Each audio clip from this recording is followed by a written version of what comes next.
So, why is nobody talking about Square Enix's take on an old Legend of Zelda game? Because after playing the Adventures of Elliot, the Millennium Tales demo, this might genuinely be one of the most Zelda-inspired games I've seen in years. And honestly, I mean that as a compliment. This game is coming from the creators of Octopath Traveler and Bravely Default, and immediately you can tell the art style is gorgeous. It's got that high-resolution pixel art look, but with modern lighting and effects layered over it. Every area feels detailed and alive without losing the classic SNES era charm. And the music? Whimsical, very adventurous, and honestly feels cozy the same way other Zelda games would feel. But then you start actually playing it, and that Zelda inspiration becomes very obvious. You can cut grass with your sword, you can break pots. The money drops are literally green, red, and blue rupee looking gems. The dungeon structure has keys and then a final master key. There's trials scattered around the open area that reward exploration, kind of like the shrines in The Legend of Zelda Breath of the Wild. And honestly, I love it. The main character, Elliot, is an orphan who goes out adventuring to support the orphanage family he grew up with, which is actually a pretty solid setup. And the world itself is interesting too.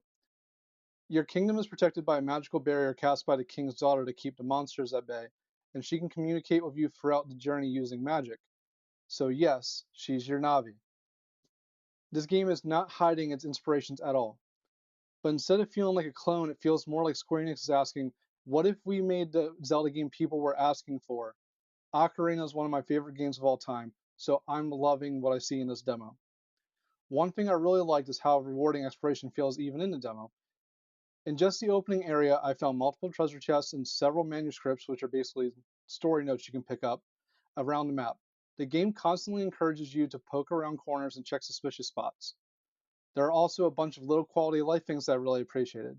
For example, NPCs have speech bubbles over their heads that when you talk to them, turn dark with a check mark, letting you know that you've already spoken to them, which sounds minor but actually helps a lot in town since there's so many people to talk to.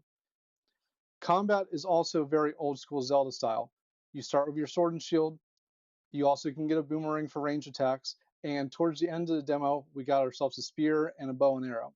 I also noticed that there's spots on the ground and on walls which are very obviously meant to be blown up with bombs. Another mechanic I liked was the healing system. The princess can heal you with L1, and at least in the demo it recharges pretty quickly. I have no idea if that will stay balanced later in the game, but early on it made the pacing feel smooth. Health upgrades are also very Zelda inspired because collecting 4 shards gives you another full heart container. Again, this game knows exactly what it's doing. But probably the most interesting thing introduced in the game was the Magicite system. Basically, you collect Magicite fragments as you defeat enemies or just walking around the world, breaking things open, whatever it is you're doing, you'll collect Magicite fragments.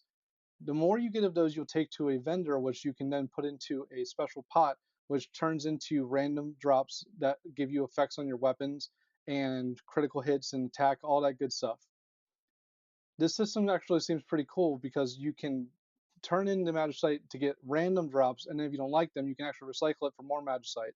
You can also upgrade your Magicite box to be able to hold more per each weapon.